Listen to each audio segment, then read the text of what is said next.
Well, well. The only new folk I ever see in town are sublight runners from Fallbrook. But you don't look like one of Catherine's. What can I get you? If you don't see it, I don't got it. Don't go asking for the special reserve.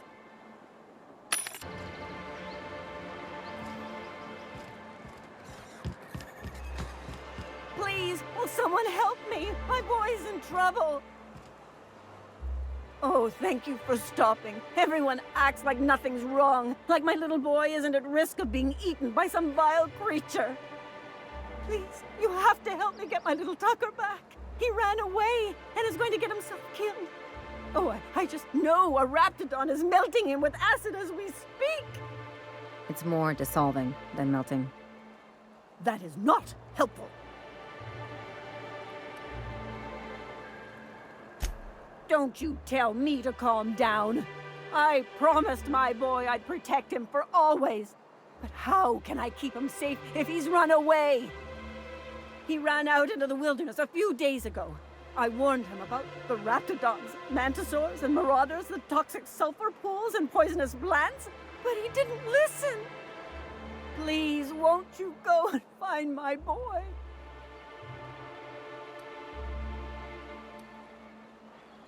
He's been pining for an adventure. Says he's tired of living cooped up behind the walls. But he doesn't understand how dangerous it is out there. I warned him. A raptidon would snap him up first chance it got. I just know one's ripped his arm off and is gnawing on his sweet little fingers. He should have listened to his mama. I promised I'd keep him safe here with me. He's been listening to those awful broadcasts that the iconoclasts put out. I begged Sanjar to put a stop to them, but did he? No! And now I just know my boy's run off to Amber Heights. That is, if a manta queen hasn't spooled out and eaten his entrails for breakfast already.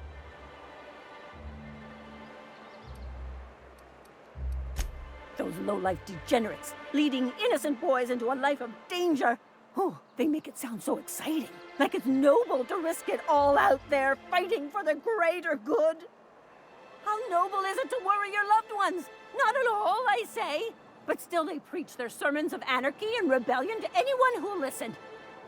If they weren't holed up in Amber Heights, I'd knock them all upside the head.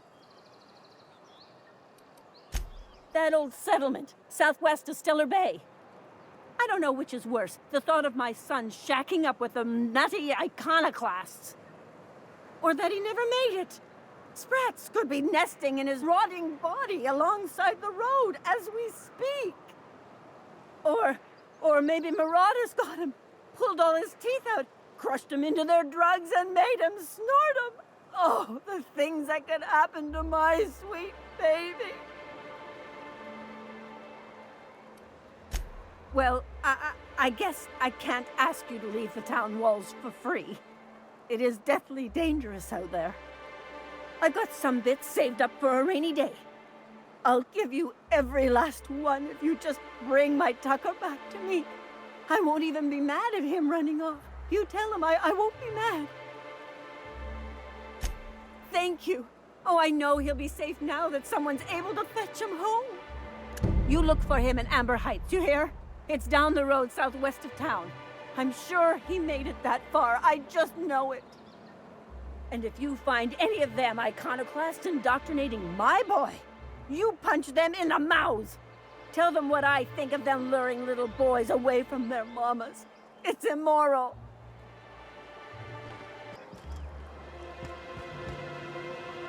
Hello, stranger. Can I interest you in raptidon tongue?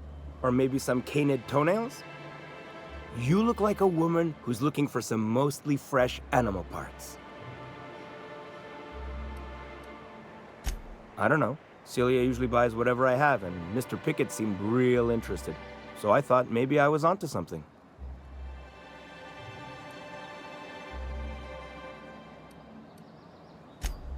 Nice of you to say. I like her too. Wait, I see what's going on. She put you up to this so she could get a discount, hmm? Don't get me wrong. I'd like to give her a discount. She's a real fine lady. Always talks nice and slow, so I understand. But if I give her one, I won't hardly make a bit, on account of no one else having any use for Raptidon tongues.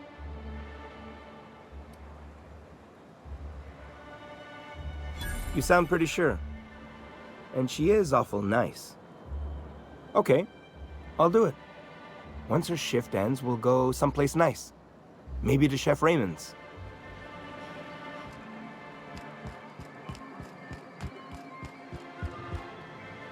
Have you talked to Sebastian yet? What did he say?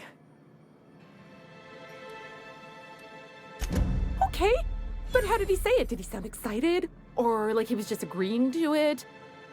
Was he like, yay, a date with Celia? I've secretly been waiting for this. Or was it more, sure, I don't have anything else going on?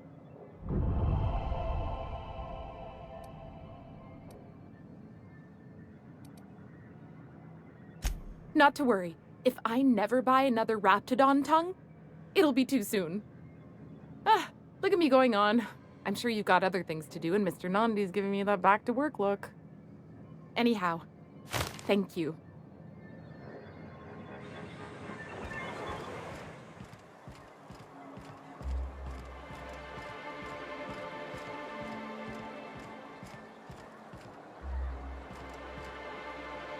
Laws. Can a man enjoy the smooth menthol flavor of a Stogie Slim in peace? What I am doing, ma'am, is enjoying the moment. It's so rare that I can seize one apart from the jabbering masses of this wretched place.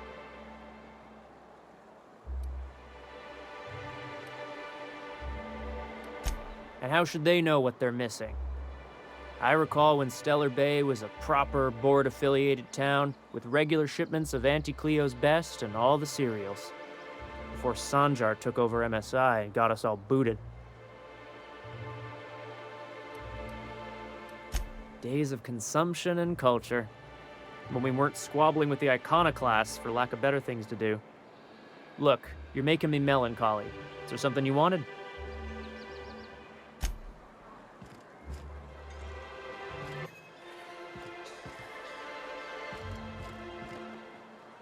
Look, I don't... Oh, sorry. For a second, I thought you were Grim.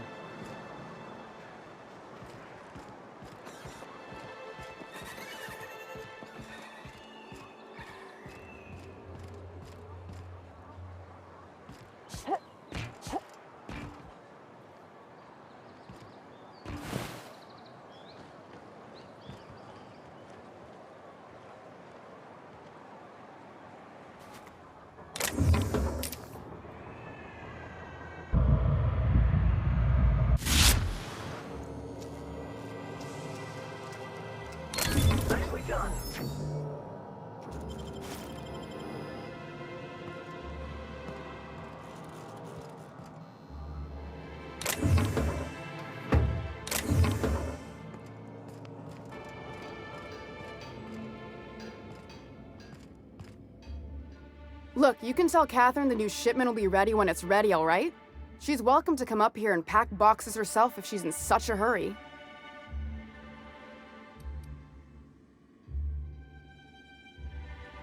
Did she now? Well, I can see I was mistaken. Because if Catherine really had sent you, there'd be a lot more expletives in your message. I hope you can forgive my temper. This job has been running me ragged lately.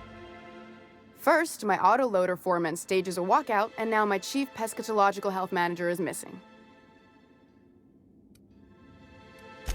Braxton. He's in charge of getting the fish fat, but also making sure they don't get too many tumors.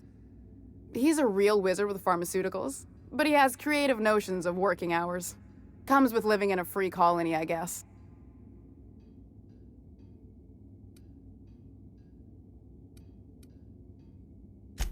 We're not keen on rules for rules' sake around here. Means Braxton skips work sometimes, but it also means no company boss is telling me when I can take a shit. Since you don't seem to be constrained yourself, maybe you could check up on him. He lives in the apartments. Tell him Velma said to get his lazy ass down here, or she might start noticing those extra drugs he's been taking from supply. Something else on your mind? Stealing's such a nasty word. Let's call it skimming. And yeah, let's just say I've noticed the sterile biotics we use for the fish would get used a little faster on Braxton's shifts.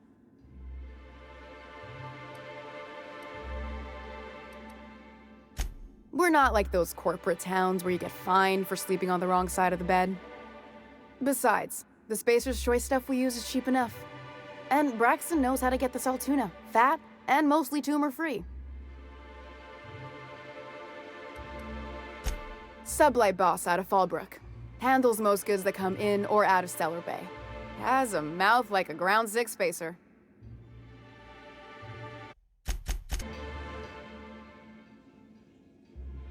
I'd give you a friendlier welcome, but I'm up to my elbows in salt tuna guts. Unless you're here to tell me he's agreed to do his job again, I've got nothing to say. Hard workers? They turn dials and flip switches. The machines do all the actual work. Caleb and his crew have it better than anyone else around here, I'll tell you that much.